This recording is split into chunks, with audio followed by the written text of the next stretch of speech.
Hola amigos, ¿cómo están? Bienvenidos a MBA, Más Vida Animal Contacto Cuántico, y hoy tenemos el gran gusto, el placer de recibir a Alejandro Vargas, quien es parte integrante de este bendecido equipo, contactado, medium y escritor. ¿Cómo estás, querido? Bienvenido.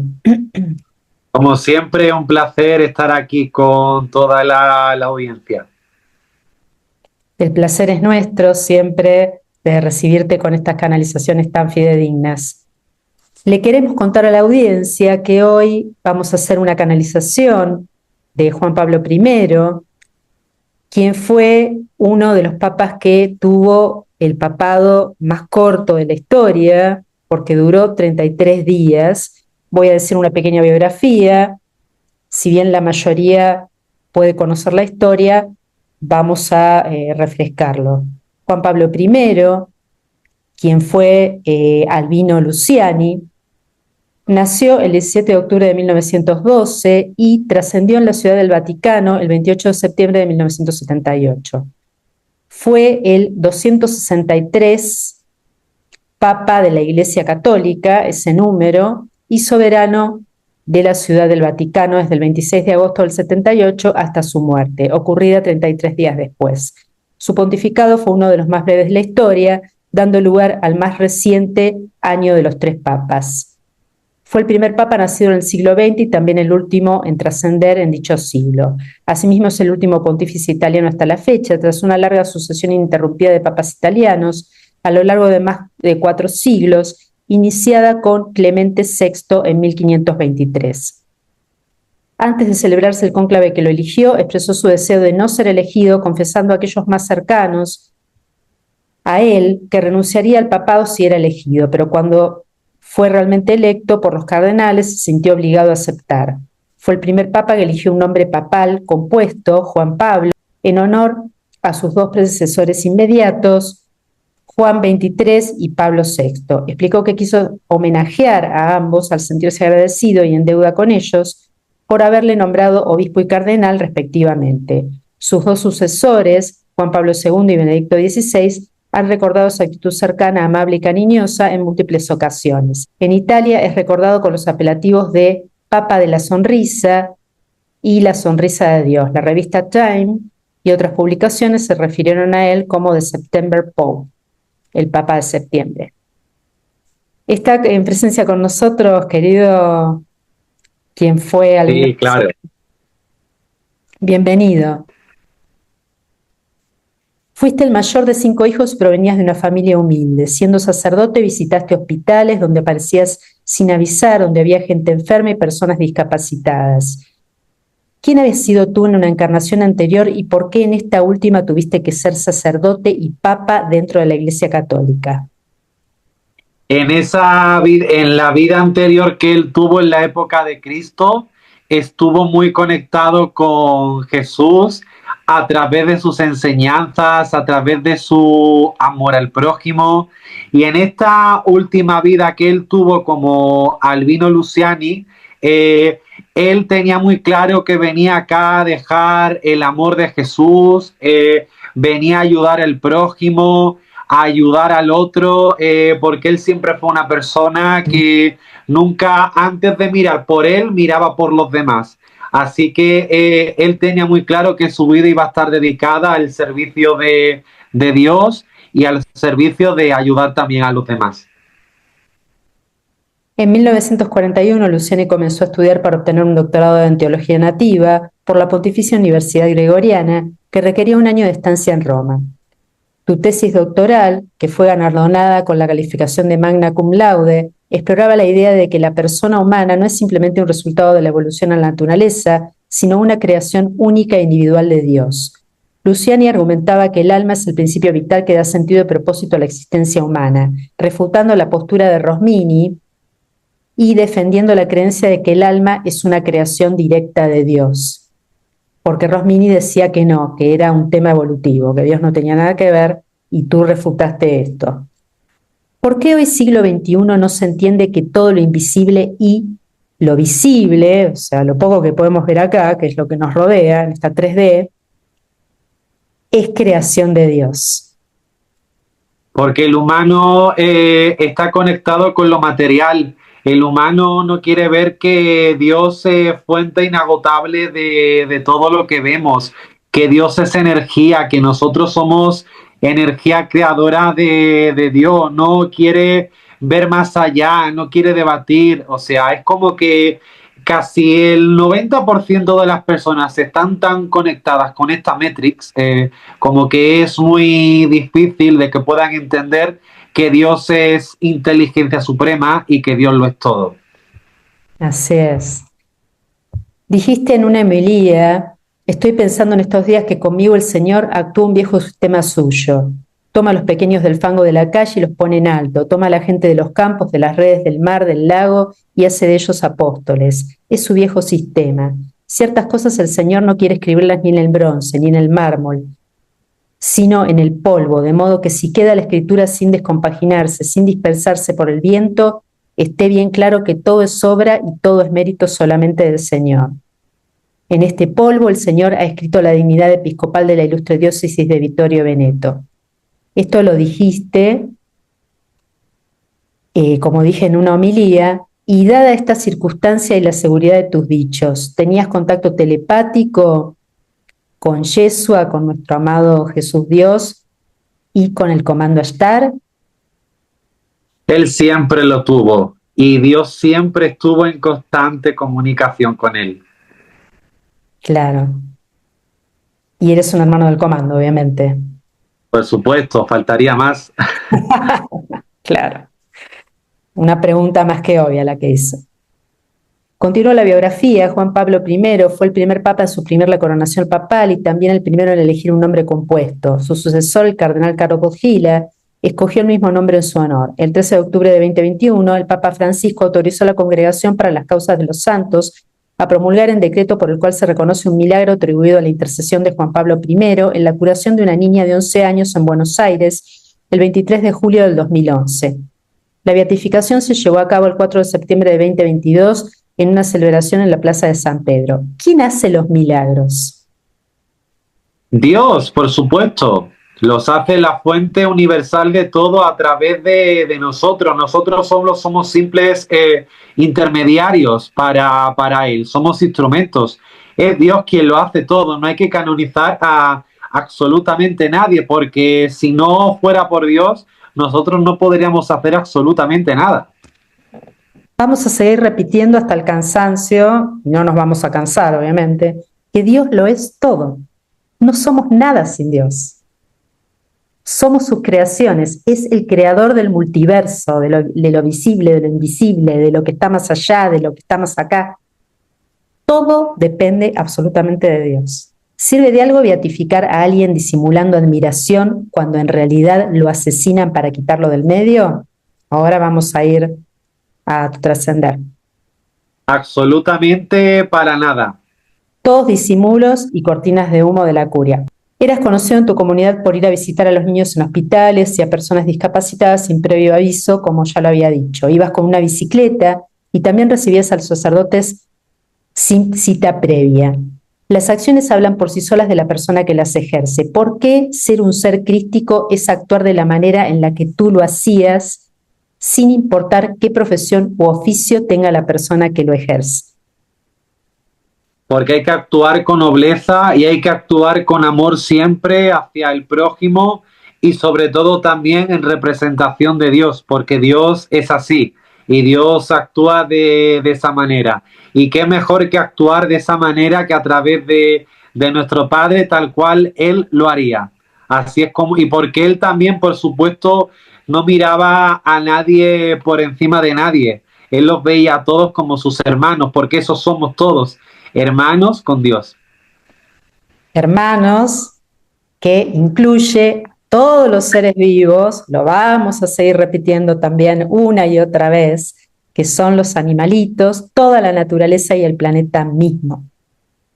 Por lo tanto, maltratar o matar cruelmente animales para después ser comidos, dejarlos abandonados, contaminar el planeta, seguir deforestando de la manera salvaje en la que se está haciendo, etcétera, etcétera, etcétera, porque es larguísima la lista. Eso es no tener en cuenta que todos somos hijos de Dios. Y eso es especismo, no igualdad. En el año 1971, dice la biografía, el obispo Paul Marcinkus, que era parte del Vaticano, estaba a la cabeza de las finanzas del mismo como director del banco, hizo la venta de Católica, la cual operaba, que era una banca, la cual operaba la región de precisamente donde estaba Albino Luciani en ese momento, que no era papa, y operaba de manera solidaria, por la cual los curas tomaban préstamos a bajo interés con fines sociales. El problema fue que Marcinkus hizo una venta que pretendía pasar inadvertida, sin avisar a nadie más que al Papa, pasando por alto a la autoridad de la zona, que era precisamente el obispo Luciani. Todo se destapó cuando en 1972 el banco dejó de conceder préstamos sin interés al clero católico, y tras una investigación se reveló que el Banco Vaticano había vendido el 51% de sus acciones de la banca al Banco Ambrosiano de Roberto Calvi. Esto se había arreglado en total secreto y dejó una enorme ganancia para el Vaticano. La venta fue totalmente ocultada, menos al Papa, que era en ese momento Pablo VI. Luciani reclamó, pero no obtuvo respuestas del Papa. Para no confrontar con él públicamente, decidió dejar todo como estaba, pero le dijo a todos los sacerdotes de su zona que se desafiliaran de la banca para siempre. Este gesto de no confrontar públicamente con el Papa para no debilitar su imagen le valió la confianza del mismo en un futuro, aunque Albino quedó profundamente impactado ante ver toda la mafia y negocios sucios que habían perjudicado a los sacerdotes y personas de su comunidad. Este fue el primer cruce que tuvo con el director del Banco Vaticano, Paul Marcinkus. Dados estos acontecimientos que habían ocurrido, ¿el Papa Pablo VI trabajaba para la luz? Dice que no. No. Era, por supuesto, llamativo, porque en un discurso se ve que quiso disimular y dijo que el maligno se había infiltrado en la iglesia a través de la masonería, que entró por él. Ahora vamos a desarrollar la historia. Y que la iglesia lamentablemente estaba siendo tomada por masones y entraron a través de él. ¿Hubo muchos papas en realidad que trabajaran para la luz, aparte de ti y Juan Pablo II? Realmente un porcentaje minoritario de un 1%. Así es, pero cuando se hace el plan divino, se hace con el fin de que le dé beneficio a la humanidad, no al contrario. Por supuesto. Entonces ahí es cuando se corta la línea, queridos amigos. Ahí es cuando el humano, sea papa, no sea papa, cualquier persona que no tiene que estar dentro de la religión, decide por qué camino ir. O sea, el plan divino no se traza en general para hacer maldades. Sí hay karmas que saldar, ¿eh? Eso es otro tema aparte, pero siempre se elige por dónde ir. Dice la biografía, en 1959, con el futuro Papa Pablo VI, que era obispo en ese momento, él buscaba fondos para construir un asilo de ancianos y le entregó una donación de $2 millones, un mafioso de la PDUE llamado Sindona, y según lo que dice la biografía, que el cardenal en ese momento no sabía que esos dólares provenían de la mafia y la venta de heroína. De esta manera, este Sindona, que era de la logia masónica y manejaba fondos muy sucios, pertenecía al grupo, le dio ese dinero para que pudiera construir lo que quería y logró de esta manera entrar en el Vaticano con otros secuaces, un abogado llamado Ortolani, bueno, etcétera. Son varios los nombres. Y también estaba Paul Marcinkus, que era el director del Vaticano, que estaba ya directamente ahí adentro. La logia masónica logró entrar a través del Papa Pablo VI. Licio Gelli, quien era el líder de la logia masónica PDUE, era el que dirigía todos los hilos de qué se tenía que hacer y qué no.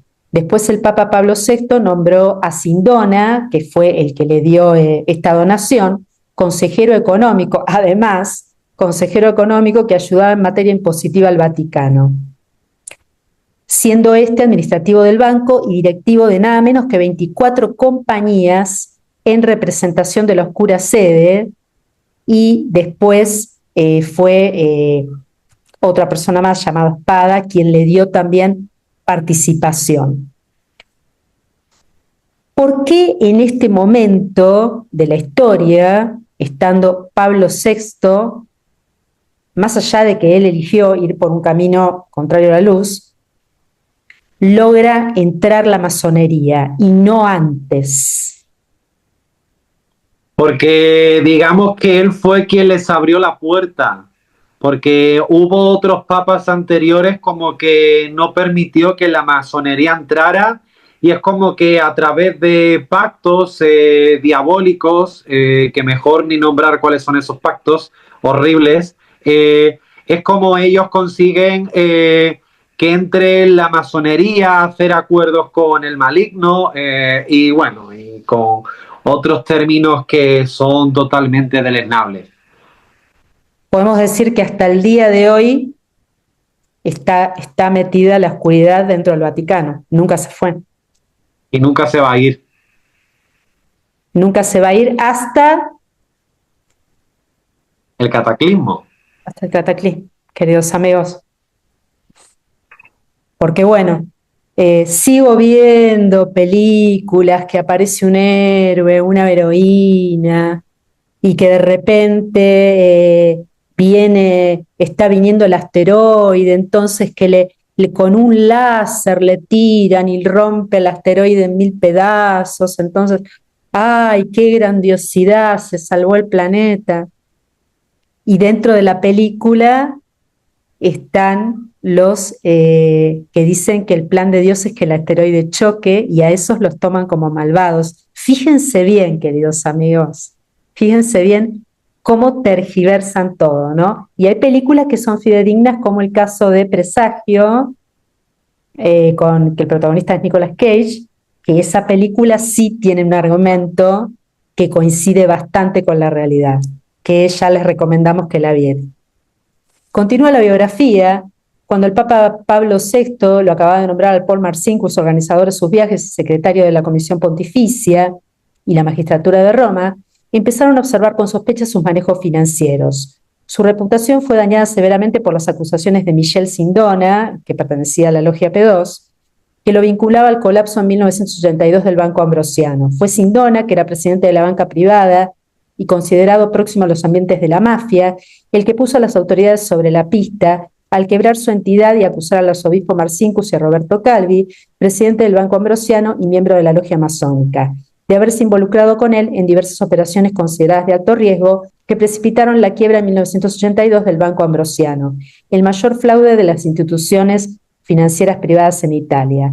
A mediados de la década del 80, las autoridades italianas trataron de arrestar a Marcinkus por su conexión con varios delitos financieros para el arzobispo estadounidense, y lo protegió de las investigaciones. Marcinkus negó cualquier acción incorrecta y fue autorizado para regresar a Estados Unidos, a la diócesis de Phoenix, en Arizona.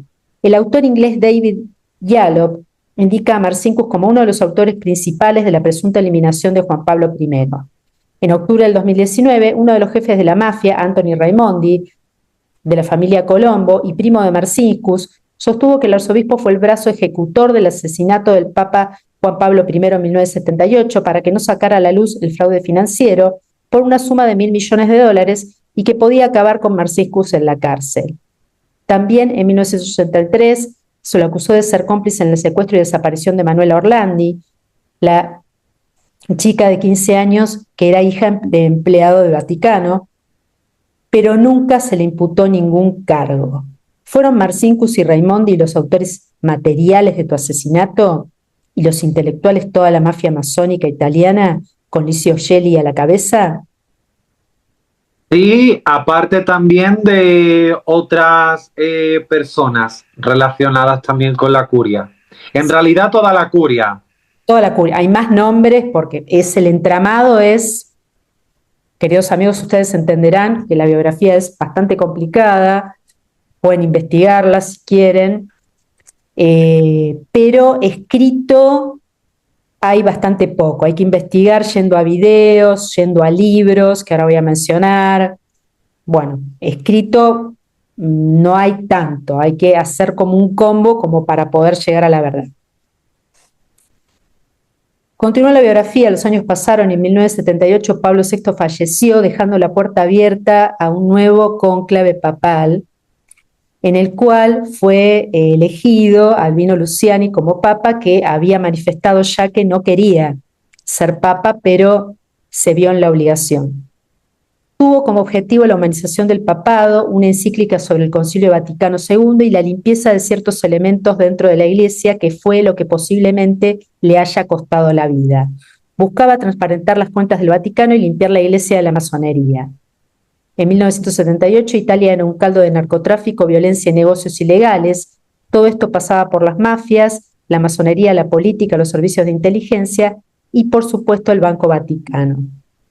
¿Por qué? Y continuando con la investigación del Plan Divino, ya vimos varios casos de hermanos del comando como John Fitzgerald Kennedy, John, el hijo, Robert Kennedy, Ange Hedges, el doctor Frank Suárez, etcétera, es larguísima la lista.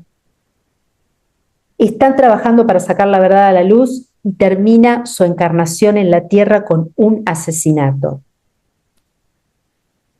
Porque es parte del karma saldar. Porque ya, como bien se ha dicho en otras entrevistas anteriores, el irse asesinado es un karma que hay que saldar y que digamos que la última reencarnación es muy peculiar que lo elijan. ¿Por qué? Porque si eligen irse de un modo, de esa manera, es como si fuera a irse de acá con matrícula de honor, como que si se pudiera saldar un montón de karma con todo eso. Es como un regalo, digámoslo así. No digo que sea en todos los casos, porque hay personas que son asesinadas que tienen que volver de nuevo, pero particularmente en muchos casos de esto y de estos hermanos es un premio, pero en el sentido para que no deja de ser doloroso terrenalmente, pero un premio para no tener que volver más a un plano como este, tan denso. Claro, por supuesto. Es un súper premio no tener que encarnar nunca más en una 3D, queridos amigos. Salir de la rueda del samsara tan fatídica, ¿no? Sí, es llamativo porque personajes crísticos que se notaba que tenían una misión elevada de luz en el planeta, como Martin Luther King, Gandhi y otros ya mencionados, fueron asesinados. El mismo Saruma, quien fue el doctor Ángela Coglanis, que también tuvo una gran misión, tenía un gran poder de sanación y manejaba una gran energía taquiónica, también trascendió asesinado. Dice la biografía, en cuanto al trascender de Juan Pablo I, Margarita Marín, una de las dos hermanas que encontraron muerto al Papa, contó que Juan Pablo I había adaptado la costumbre de tomarse un café por las mañanas en la sacristía y después acudir a rezar a la capilla antes de ocuparse de los asuntos diarios. A las 5:15 del 29 de septiembre, la hermana Vicenza Staffarel había dejado servido el café matutino del Papa en la sacristía. Horas más tarde, al ver que Juan Pablo I no se lo había tomado, fue a buscarlo a su dormitorio, donde lo encontró muerto. Inmediatamente llamó al padre Marín, quien también entró en la habitación, y él había cenado con él la noche anterior, con el Papa. En su testimonio, Marín recordó que las manos de Juan Pablo I estaban frías y que le llamó la atención la oscuridad de sus uñas. También afirmó que el Papa estaba en la cama con una leve sonrisa en su rostro, aún llevaba puestas sus gafas y tenía unas hojas en sus manos. El cadáver fue embalsamado a las 14 horas de hacerse pública su muerte y no hubo autopsia, por lo cual el médico que lo vio supuso que la muerte fue por un paro cardiorrespiratorio. Lo supuso, porque en realidad, si no se hace una autopsia, no se puede saber bien cuál fue la causa de la muerte. Es una obviedad. El Vaticano pidió que cuando embalsamaron el cuerpo, sus órganos y la sangre no fueran extraídos. También se dijo que los días anteriores el Papa tenía dolores en el pecho Eso fue la versión oficial. Sin embargo, en tu entorno cercano, el entorno cercano al Papa, y el mismo médico verificaron que gozabas de perfecta salud. ¿Cuáles son las verdades camufladas en todo esto? Que realmente fue envenenado. Eso es más que obvio que fue envenenado a través de algo que a él le dieron, pero él dice que no tuvo una trascendencia, digamos, terrible, porque en el momento que él ascendió, esa sonrisa en su cara era porque pudo ver a Jesús, pudo ver a todo el comando, a muchísimos seres de luz, y fue inmediatamente a la luz. No tuvo ningún tránsito mal ni nada. Sí, sí, el tema de la sonrisa en el rostro, imaginaba que ya habías visto en la previa a los seres de luz y eso, y te caracterizaba además esa sonrisa tan linda que tenías, ¿no? Pero era como una marca registrada que ya habías visto a los seres de luz de altísima frecuencia, ¿no? El obispo Vilot, quien fue el primero que tomó cartas en el asunto cuando fue tu trascender, pidió que se hiciera silencio apenas lo llamaron, que te encontraron, digamos, trascendido. El día anterior el Papa le había dicho a todas las personas que iba a reemplazar con un listado que tenía en la mano, incluyéndolo a él. Juan Pablo I, según el padre Marín, quien fue el segundo que lo vio cuando había trascendido, tenía papeles en la mano, cuando estaba en la cama ya muerto, con un listado de todas las reformas que iba a hacer y los nombres de quién iba a despedir por ser masones involucrados en negocios turbios dentro de la oscura sede vaticana. Sin embargo, Vilot y el Vaticano en general dijeron que tenía en la mano un libro llamado Imitaciones de Cristo, del cual después se conoció por filtraciones que no había ningún ejemplar dentro del Vaticano en ese momento. ¿Qué nos puedes decir acerca de esto? Sí, él me está relatando que él tenía muchísimos documentos en ese momento de muchísimas personas que quería expulsar de la curia, porque él tenía muy claro que él quería hacer y él quería sembrar la verdadera iglesia de Jesús, porque la verdadera iglesia de Jesús no era que estuvieran llenos de oro, no era que vivieran en palacios, no, la verdadera palabra de Jesús era transmitir el mensaje y trasladar el mensaje de amor y de ayuda al prójimo de todo el mundo. Porque lo que quería hacer es eso, reformar las cuentas, quería también, digamos, ayudar al prójimo, sembrar realmente y vivir realmente lo que era la vida de Jesús y seguir su ejemplo, porque estas personas hacen de todo menos seguir de ejemplo la vida de Jesús. Y estaba dispuesto a ir a por todas. Y aparte, no solamente eran esos documentos, había también muchísimos más documentos, digamos, en su dormitorio y en muchísimos más lugares, que por supuesto todos esos documentos los quemaron para no dejar ninguna prueba ni nada a la vista. Y sí, no les convenía, por supuesto. Varios autores escribieron sobre tu trascender, libros, algunos escritos también, blogs, redacciones, y uno de los libros escritos fue el del padre Charles Moore, titulado Asesinato en el grado 33, la investigación de Gagnon sobre la masonería en el Vaticano. Tú fuiste asesinado en el día 33 precisamente de tu papado, números utilizados por los masones para convertirse en maestres de su logia. La suma de ambos da 6, que es un número utilizado en general por el bando negativo. ¿Podemos decir que los números tienen una energía que desprenden, por lo cual se puede hacer el bien o el mal? Totalmente, totalmente.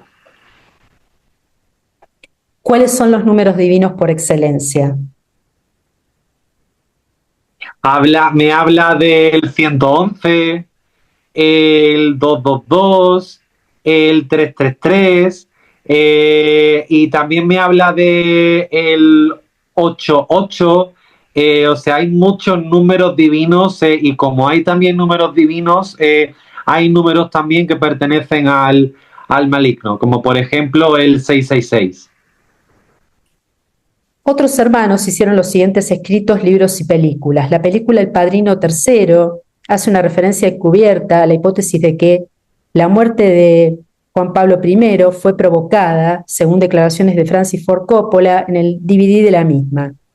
Después de que un secretario entra a su habitación a darle una taza de té que le ayudaría a conciliar el sueño, el Papa duerme tranquilamente, pero más tarde, cuando una monja que forma parte de la Semiruble papal entra a la misma habitación y trata de despertarlo, lo descubre sin vida. La novela del escritor portugués Luis Miguel Rocha, titulada La muerte del Papa y publicada en 2008, sostiene la teoría de que Juan Pablo I fue asesinado. El ensayo del escritor Eric Fratini, titulado La Santa Alianza, 5 siglos de espionaje vaticano, y publicada en 2004, relata de forma pormenorizada las últimas horas del Papa y muestra todas las versiones que hay sobre la extraña muerte del sumo pontífice. La novela de Company, una historia sobre la CIA de Roberto Littell, muestra la muerte de Juan Pablo I como un asesinato ordenado por la KGB. Todos estos son intentos de nuestro adorado Padre, Dios, Madre, enviando a sus hijos para que la verdad se sepa. Todos estos escritos, libros. Por supuesto que sí, y también enviados por él.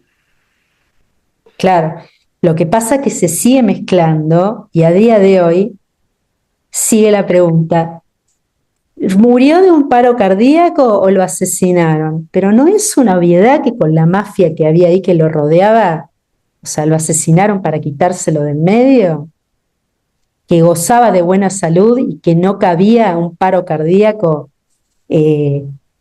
para nada, que lo había chequeado su médico personal, además hacía la semana antes a que trascendiera Juan Pablo I, había tenido un chequeo. O sea, pero bueno, cuando inventan, inventan.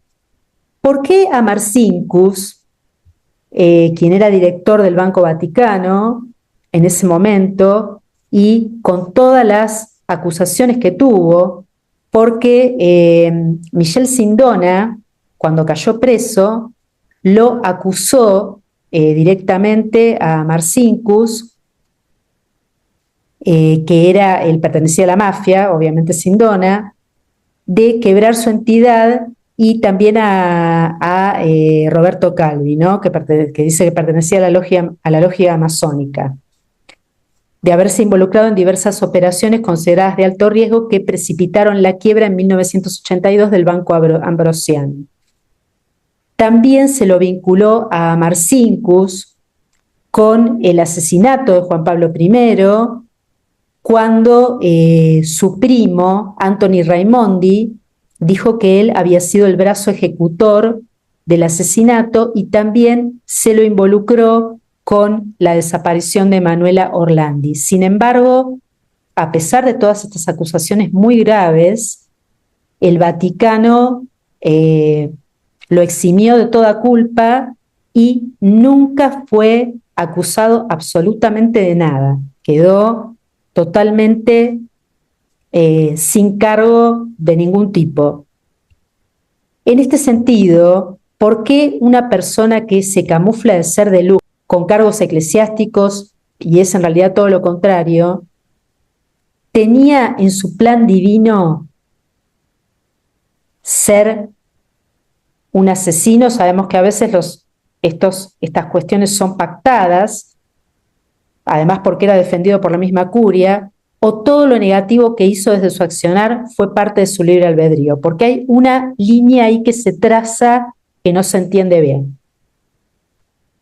Todo fue parte, me dicen, de una cuestión de plan divino, y también de karma que él tenía que hacer saldar a otras personas. Ajá. Pero Marcinkus accedió a la maestría, no encarna nunca más en 3D, salió de la rueda del samsara, o todo lo contrario. Por supuesto que va a tener que volver.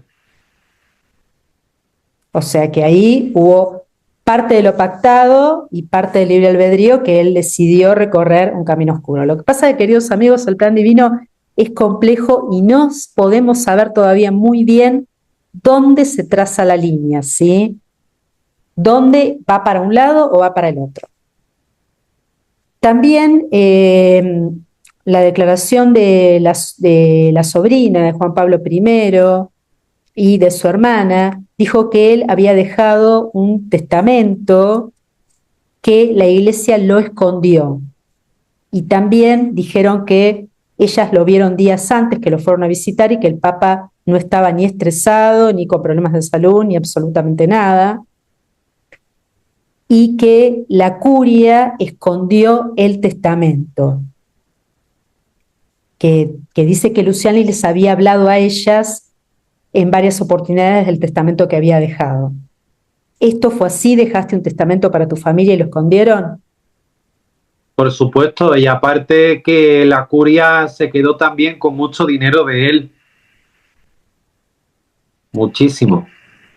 ¿Cuándo no? Si con lo que vibran es con eso. Y ese dinero era para su familia. Le robaron el dinero a su familia. De lo peor, queridos amigos. ¿Cuál es tu función ahora? Dice que se dedica muchísimo a estar con los niños, a estar con los animales en la Nueva Jerusalén. O sea que como las mismas actividades que se dedicaba a hacer acá, e inclusive también me están diciendo él que es un médico del cielo, que se dedica a ayudar y intervenir a muchas personas. Qué bonito, qué hermosa todas las funciones que tienes. Con tu cuerpo 5D también, ¿no? Puesto. ¿Por qué hicieron el apagón en España y fue extensivo a otros países? ¿Qué quisieron lograr con eso? Por supuesto quisieron lograr desviar a la gente a que estuvieran vibrando con el miedo, a que se armara caos, a que alimentarse de energía negativa es lo que pretenden, por supuesto, nada más. Y de hecho, él también me está diciendo como que no va a ser la primera vez que lo tienen planeado, porque lo quieren seguir haciendo, ya no solamente ha sido con España, sino que este experimento, porque es un experimento maquiavélico, lo quieren hacer también con otros países, sobre todo por la parte de Latinoamérica. Claro, y es porque para que las personas entren en caos, o sea, vibren bajo, tengan temor, etcétera. Por eso, queridos amigos, si esto llega a pasar en algún que otro país, otra vez, mantengan la calma. Dios nunca le suelta la mano a ninguno de sus hijos. No nos vamos a cansar de repetir esto, ¿sí? Entonces, estarán 8 horas sin electricidad, sin internet, 9, va a volver, porque no pueden hacer la maldad eternamente. Lo que pasa que son los manotazos de ahogado estos, ¿sí? Como saben que se les acaba ya la maldad en este planeta, que la Tierra asciende sí o sí, quieren hacer la mayor cantidad de maldad posible a todos los seres vivos del planeta. No les demos el gusto, queridos amigos. Hay apagones, bueno, ¿qué va a hacer? Nos arreglamos por la cantidad de tiempo que sea como nos tenemos que arreglar. No se Lo pongan que mal, no se pongan nerviosos. Sí, Sí, no, lo que sí me está diciendo él es que tengamos luces, tengamos linternas, dinero en efectivo en casa, comida también, porque por lo que él también a mí me está relatando, esto se va a volver a repetir y no solamente en España, en muchísimos más lugares. Es como que está dando el aviso, pero él dice, la luz ya ha triunfado, la luz ya ha ganado y no pueden con ella. así es. Por eso, queridos amigos, mantengan la calma, ¿sí? Y sigan con estas sugerencias que nos está dando nuestro ex querido Juan Pablo I para tener todo lo más controlado posible. Para aquellas personas que no entienden bien esto del libre albedrío, de por qué Dios no interviene con esta maldad y demás, ¿nos puedes explicar? Porque el comando me están diciendo que interviene hasta cierto punto cuando hay algo que no tiene que pasar, pero claro, hay que entender que Dios nos dio el libre albedrío para actuar entre el bien o entre el mal. Ahí Dios ya no se mete. Ahora, cuando son cuestiones que no tienen que pasar, ahí van a estar, por supuesto, para intervenir. Claro, porque los dueños de las grandes empresas de electricidad y demás son humanos, queridos amigos. Entonces ellos eligen ir por el camino oscuro y hacer todas estas maldades. Eligen servir al bando negativo y no a la luz. ¿Mm? Que se entienda muy bien esto de por qué Dios puede intervenir hasta cierto punto. Y Dios es perfección, siempre sabe lo que hace. ¿Sí? Todos los seres de luz que lo acompañan, por supuesto. Mensaje final. Sí, él dice que sigamos adelante, dice también que a darle más espacio a la luz, al amor, a hacer cosas que nos envuelvan y nos suban la frecuencia, que no les demos espacio al miedo y sobre todo que nadie nos calle nuestro ser, que sigamos expresando el ser que somos, la luz que somos, el amor, la genuidad, la nobleza que todos tenemos. Adelante, que Dios siempre está con nosotros. Así es, jamás nos abandona, jamás.